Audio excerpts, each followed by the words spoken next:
Good morning, ladies and gentlemen. The subject of my talk is Admiral Raymond A. Spruance, who is considered the most brilliant of our World War II naval leaders. But due to his legendary reserve and dislike of personal publicity, he remains a remote figure to the American public. In my presentation on the life of Fleet Admiral Chester W. Nimitz at last year's Educators Conference, I began by mentioning that most Americans were focused on the land war in Europe in World War II, and perhaps it was due to their familial connections with England and the European continent and our Europe First strategy. A majority of Americans were of European ancestry. Some European immigrants, many were first-generation Americans.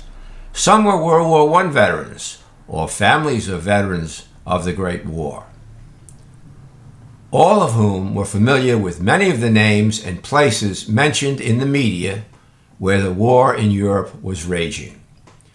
Therefore, the military leaders with whom we are most familiar were those who were prosecuting the land war, and they were necessarily Army officers. The more unique among them became more newsworthy. Generals George C. Marshall, Army Chief of Staff, General George Patton of the famous 3rd U.S. Army and savior of the Battle of the Bulge, Dwight Eisenhower, the Supreme Allied Commander, British Field Marshal Montgomery, and even the German Army Field Marshal Erwin Rommel on the enemy side. Some of these men continued in the limelight during the aftermath of World War II and the Cold War. Eisenhower, of course, became president. Marshall served as Secretary of Defense and Secretary of State, and was the author of the famous Marshall Plan. Yet the admirals who led the war in the Pacific were not household names and did not have the notoriety of the aforementioned Army generals. Admirals Ernest J. King and William Leahy were somewhat familiar to Americans due to their close association with President Roosevelt, but they were primarily seen and not heard in photographs and movies with President Roosevelt. Admiral Nimitz only came to the attention of the general public when he was chosen to relieve Admiral Husband Kimmel of command of the Pacific Fleet following the Japanese attack on Pearl Harbor. Nimitz, a little-known rear admiral outside of the Navy, was chosen by FDR above more senior admirals during this perilous time. But most of the naval leaders, which of course includes Marine Corps generals, did not become recognizable to the general public until we were well into the war in the Pacific. And even then, with the exception of Admiral Bull Halsey, they tended to remain out of the limelight or were forgotten. On December 7, 1941, an overwhelming number of Americans had never heard of Pearl Harbor, and those who did had no idea of its geographic location. The lack of knowledge about the Pacific and the littoral countries continued throughout the early days of Admiral Nimitz's island-hopping strategy. Places like Iwo Jima, Midway, Okinawa, Saipan, the Marianas, Savo Island, Santa Cruz, Enoitak, Coral Sea, Bougainville, Guadalcanal, Guam, New Guinea, the Marshalls, Tinian, and Aishima were unfamiliar names in American households until the savagery of the battles were brought home in newsreels and letters from loved ones participating in those engagements.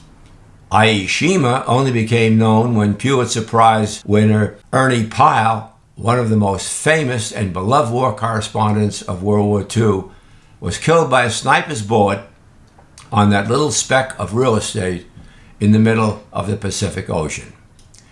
Ian Toll, the naval historian and author of the Pacific War trilogy, opined that there is another and deep-seated reason for the disparity between the public personas of the Army and Navy leaders, which has its roots in the Spanish-American War. Rear Admirals William T. Sampson and Winfield Scott Shelley became embroiled in a controversy over who won the Battle of Santiago. The dispute spilled over into the public domain and the press, particularly the Hearst newspapers, which made the brouhaha front-page news. It was so embarrassing to the Navy that President Theodore Roosevelt entered into the fray. The senior admirals in the Pacific in World War II were midshipmen, or junior officers during this period, and it had a long-term effect on how they presented themselves in public. In essence, you did not wash the Navy's dirty linen in public, did not embarrass the Navy, and did not engage in self-aggrandizement. One of those leaders was Admiral Raymond Emest Spruance, a native of Baltimore, Maryland.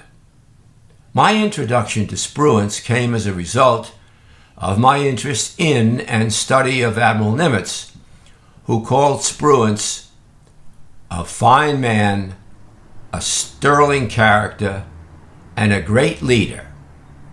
And he said, nothing you can say about him would be praise enough. And of course, Nimitz gave him the most important fleet and staff assignments in the Pacific. My interest in Spruance was rekindled when I commanded an Atlantic Fleet frigate in 1973-75, and my squadron mate was Commander Tom Buell, author of The Quiet Warrior, a biography of Spruance. Tom wrote the biography when he was at the Naval War College as a student, and later as a member of the staff. In retrospect, the Naval War College was the appropriate venue, considering Spruance had 3 tours of duty there, including his last assignment on active duty as president of the college, and one in which he had a lasting impact. Tom was kind enough to inscribe a copy of the book to me as a fellow commanding officer and admirer of Spruance. When Buell was a lieutenant and a student at the Naval Postgraduate School in Monterey, California in 1963, he phoned Spruance, seeking his advice on writing an article for a professional journal, and was granted an interview at the Admiral's home in Pebble Beach, California. In actuality, it was a ruse. Later, in retrospect, Buell admitted he was simply curious to meet him. In Buell's eyes, and in mine as well, Spruance was larger than life. This visit shattered Buell when he met a frail-appearing man in his late 70s, of medium height, wearing old-wash khakis and work shoes, who in no way fit his concept of a heroic admiral. Buell had prepared 3 broad philosophical questions, which he had hoped would be expanded into a lengthy discussion. To his surprise, Spruance answered them in less than a minute. Momentarily flustered and not wanting to leave, Buell feared the interview to be over. But being inquisitive about the personality, character, and motivation of wartime leaders in high command, he asked Spruance if he would be willing to talk about the war in the Pacific. The Admiral agreed, and their conversation lasted well into an hour, where, as Buell said, his keen mind and decisiveness became vividly apparent. Tom told me that beneath Spruance's calm exterior, there emanated an aura of power and purpose that was awesome. The visit was a profoundly moving experience, and he had never before or since met a man with such strength of character. He never saw the Admiral again, but the visit spurred him on to write what is considered the definitive biography of this famous naval officer. Raymond Emest Spruance was born on July 3, 1886, the son of Annie and Alexander Spruance. Little Ray was quiet and well-behaved, but he was a lonely child. His mother preferred her intellectual pursuits to child raising, and his father was aloof and remote. The family moved to Indiana, where Raymond found the affection and attention he craved with the bustling Tom and Emily Dean family who lived across the street. When Raymond was 6, his mother gave birth to a third child, a boy who almost did not survive and remained sickly and helpless. Annie became intensively devoted to this child, to the exclusion of her other 2 children, and relinquished Raymond to the care of her parents and her 3 sisters in South Orange, New Jersey. His grandparents saw to his education and character guidance, and his uncles would provide male companionship. His young aunts adored Raymond and lavished much attention on him. Tom Buell provides us with insight into Spruance's character when years later he requited his unmarried aunt's love and provided for their welfare until the end of their lives. In high school, Raymond was shy and withdrawn, but he breezed through his studies with high grades. When Spruance became a famous naval leader, a classmate recalled, wondering how such a great change occurred in his personality, or were the elements of his greatness there all the time, just blanketed by shyness. His happy life ended as a teenager when his grandfather went bankrupt and he had to return to his family in Indiana. Upon graduation from high school, Spruance returned to his mother's family in New Jersey, where his father tried to interest him in West Point, but to no avail. His mother, through political means, sought a congressional appointment for him to attend the Naval Academy. In the meantime, and on his own, Spruance took a competitive examination offered by a local New Jersey congressman and received the highest score. His mother was successful in her endeavors, and her family insisted that he accept the Indiana appointment. He relented to his mother's insistence, and in 1903 he entered the academy, and to his dismay, from the state of Indiana. Spruance's generation cherished patriotism, and most midshipmen were motivated to serve their country, and Admiral Dewey and the Navy's triumphs in the Spanish-American War reinforced this notion. He detested the hazing that was part of Academy life. Hazing violated federal law and Academy regulations, which Academy officers and senior midshipmen chose to circumvent. Not surprisingly, Spruance refused to haze plebes when he was an upperclassman. During his academy years, few would know him well, but the friends he made would remain close and loyal to him for the rest of his life. He graduated in 1907, standing 25th out of a class of 209. Spruance's first assignment as a commissioned officer was aboard the old battleship Iowa, and following the ship's decommissioning, he went on to a world cruise aboard the battleship Minnesota. In 1908, and during a tour of shore duty, he took a postgraduate course in electrical engineering in Schenectady, New York. He was then ordered to the China Station, with sea duty aboard the battleship Connecticut and the cruiser Cincinnati. The young officer was ambitious, assigned as commanding officer of the destroyer Bainbridge. On December 30th of that year, Spruance married his childhood friend, Margaret Vance Dean, and received orders as assistant machinery inspector at the Newport News, Virginia dry dock, where the battleship Pennsylvania was being outfitted. When she went to sea in 1916, he went with her.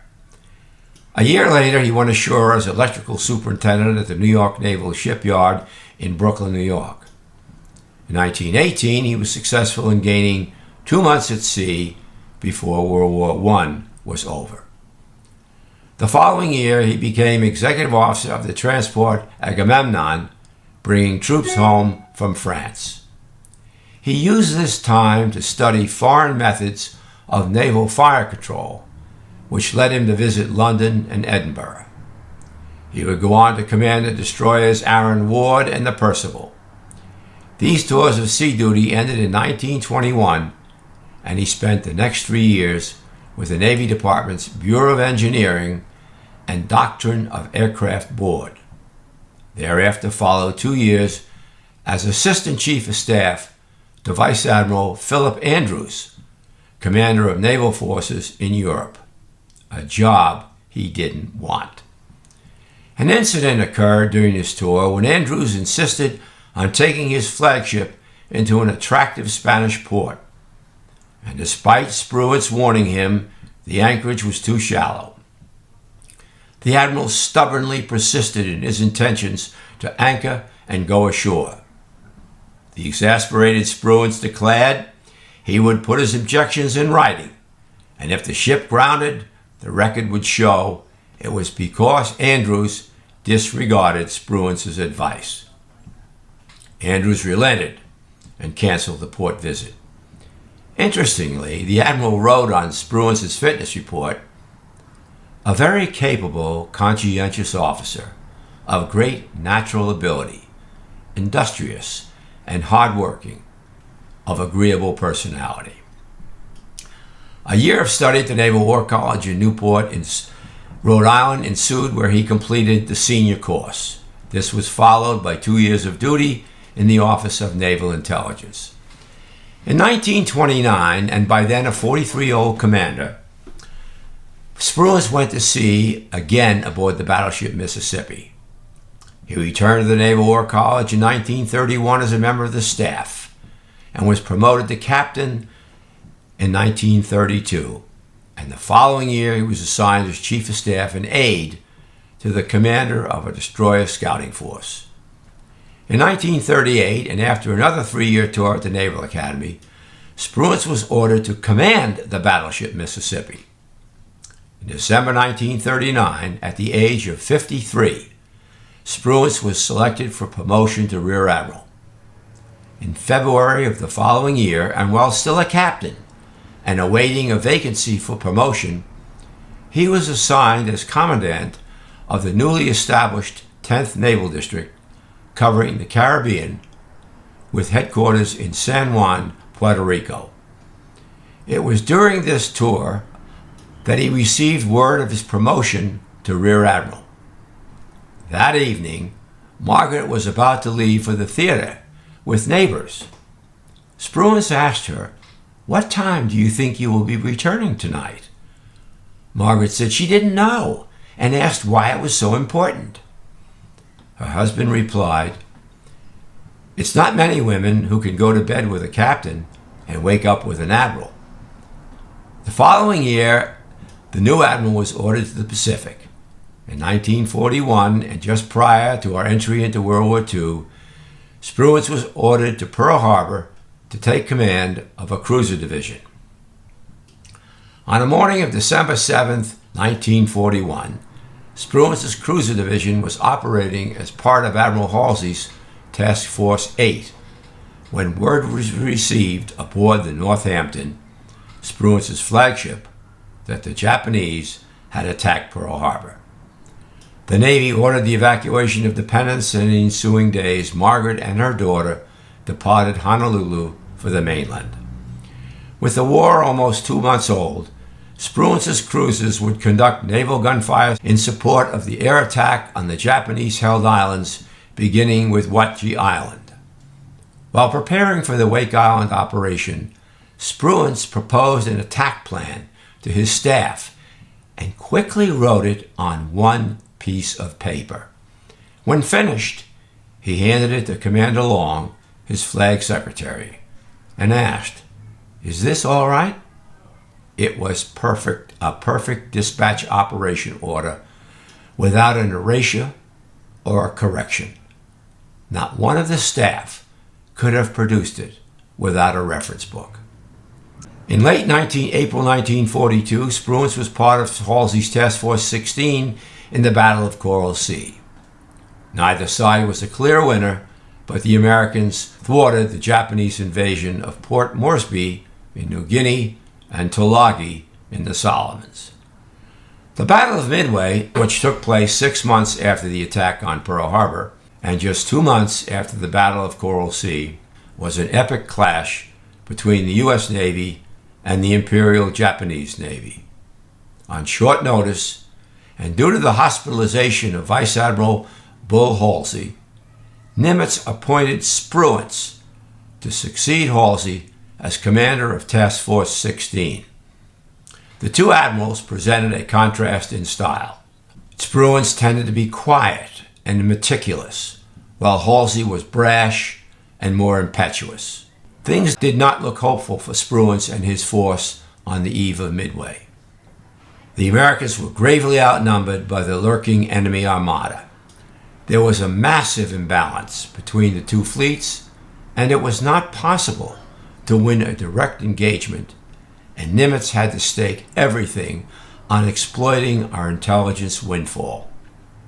He knew where the Japanese carrier forces were and when they would most likely attack, and were thus able to position the 3 American aircraft carriers to ambush the Japanese. Our tactical commanders, Rear Admiral Frank Fletcher, commander of Task Force 17, and Raymond Spruance in Task Force 16, had only one task: to find and destroy the Japanese carriers. We knew the first attack would be decisive for either side. Carriers were full of fuel and ordnance, hence highly vulnerable to bombs and torpedoes. While both Fletcher and Spruance were rear admirals, Fletcher was senior and in overall command. When Yorktown was struck at Midway, however, Fletcher transferred his flag to the cruiser Astoria and placed Spruance in tactical command. Once the forces had been located, Spruance began the attack by launching a full strike from the Enterprise and the Hornet. We lost 47 out of 51 torpedo bombers during the initial attacks and failed to destroy or damage any of the 4 Japanese carriers. Fortuitously, 2 squadrons of Navy dive bombers arrived over the Japanese carriers Kaga, Akagi, and Soryu, and seriously damaged them to such that all 3 had to be abandoned. The carrier's defensive fighters had been distracted by their early attacks on our torpedo bombers. Only the carrier Hiryu escaped, but would be caught and destroyed by American dive bombers 6 hours later. It was an incredible victory, but it was also something for which the U.S. Navy's carrier aviators had planned and trained. Once Admiral Yamamoto learned of the disaster that had struck his carriers, he was still hundreds of miles to the west with the main battle group, and he reversed course. The severe losses in Japanese carriers at Midway affected the balance of naval air power during the remainder of 1942 and was crucial in neutralizing Japanese offensive threats in the South Pacific. In 1943, Midway became a forward submarine base, greatly enhancing U.S. capabilities against Japanese shipping. The U.S. Navy's decisive and successful defense of the major base on Midway ended Japan's hopes of neutralizing the United States as a naval power, and the U.S. gained the initiative and effectively turned the tide of World War II in the Pacific. Spruance would become the hero of the Battle of Midway. U.S. Navy historian Samuel Eliot Morison characterized Spruance's performance as superb and said that he emerged from this battle one of the greatest admirals in American naval history. Shortly after the Battle of Midway, Spruance became Chief of Staff to Admiral Nimitz, and in September 1942 was appointed Deputy Commander-in-Chief of the Pacific Fleet. In August of 1943, Spruance was placed in command of the Central Pacific Force, which was later redesignated as the Fifth Fleet. He would go on to play a major role in the assault on the Gilberts in 1943, the Marshalls in 1944, the Marianas, and the Battle of the Philippine Sea in June of 1944, the assault on Iwo Jima in February 1945, and finally the assault on Okinawa in June of 1945, in which Spruance would command the largest and most powerful fleet in the history of the world. Spruance's unique brand of leadership came to the fore while preparing for the assault on Tinian during the Marianas Campaign.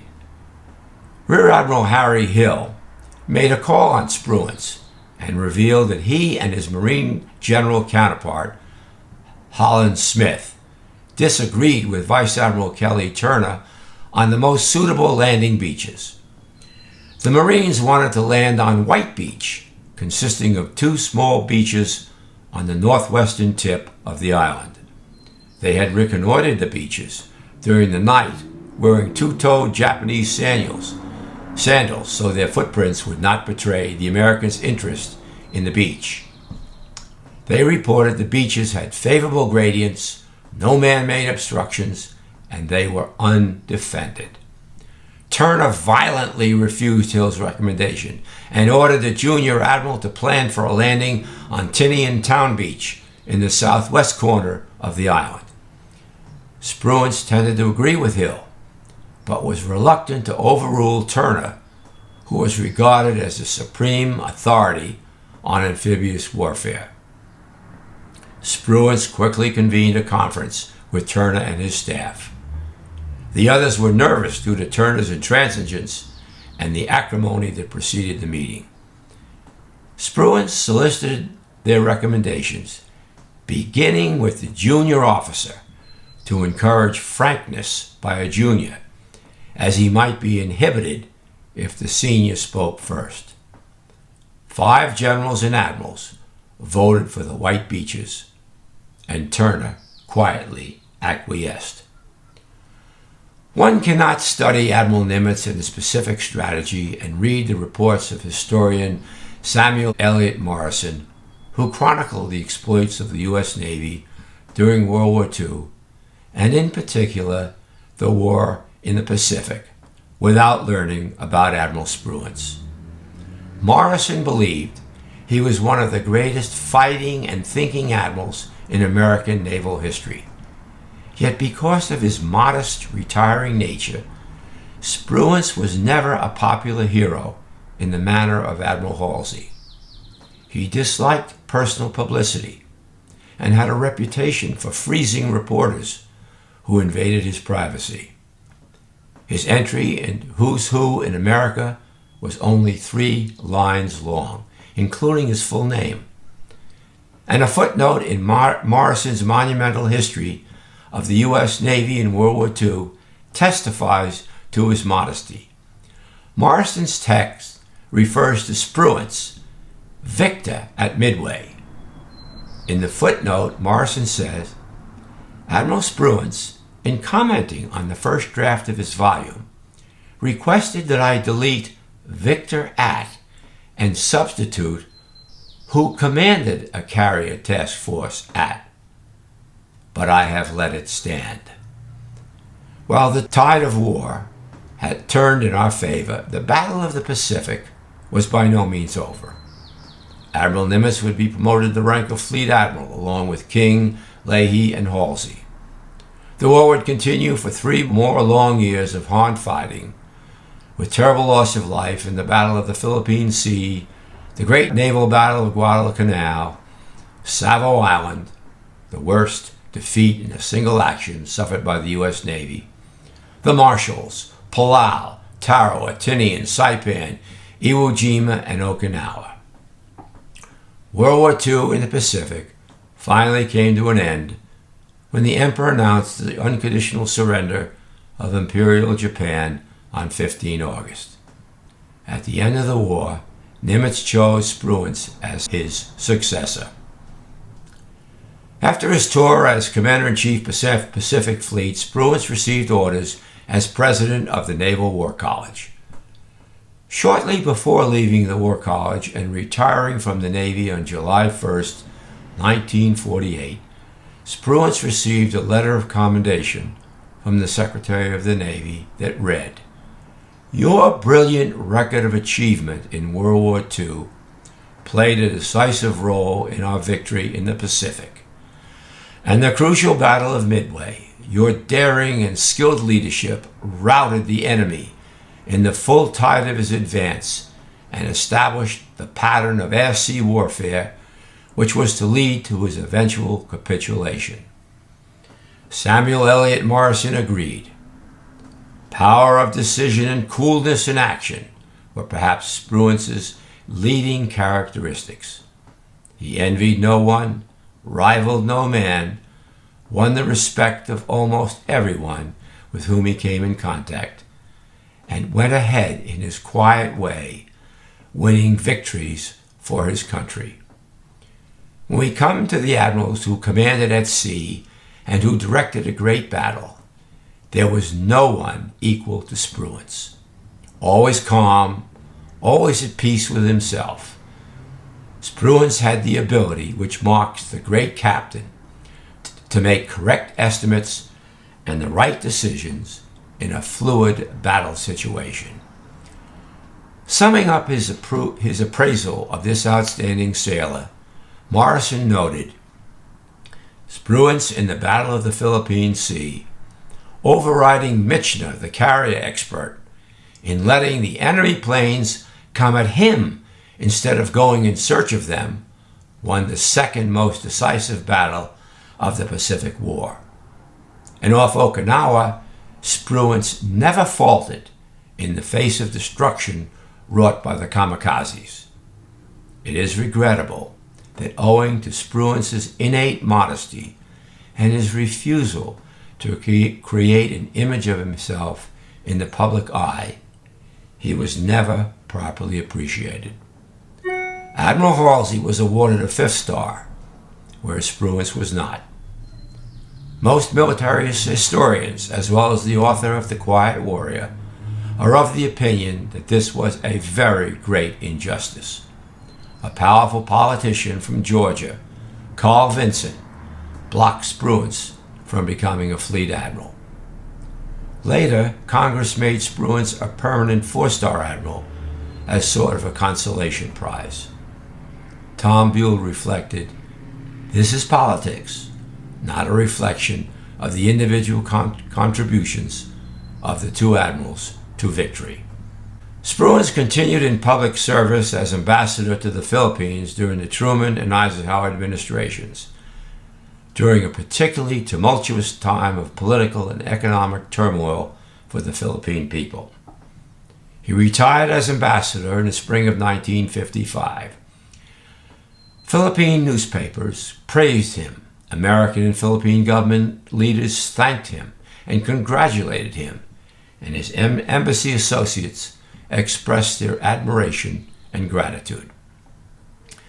He quietly lived at Pebble Beach until December 13, 1969, when he died at the age of 83. He was survived by his wife and daughter. His only son, Navy Captain Edward D. Spruance, who served for 30 years, was killed in a car accident in May 1969. The Navy honored Spruance by giving his name to a new class of 30 destroyers, the first of which, USS Spruance, was launched in 1973.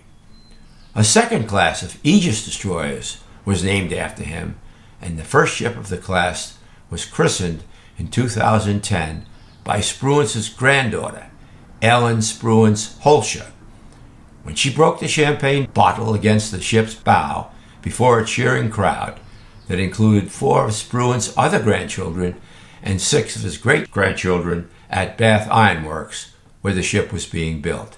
She remarked, "My grandfather would be awed of all this fuss, because he didn't like all the fuss," she said of Spruance.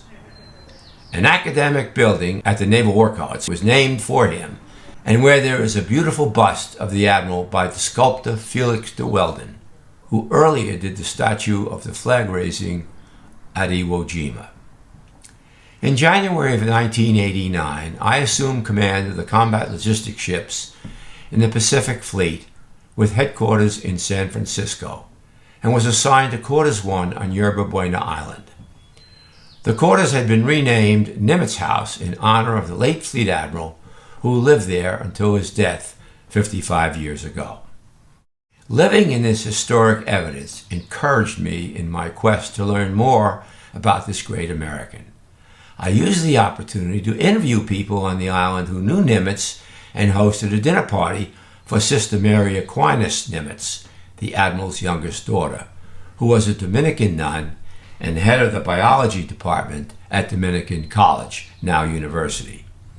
When I mentioned Admiral Spruance, she confirmed the admiration and friendship her father had for him, and related an incident that occurred on the day of Nimitz's funeral in 1965.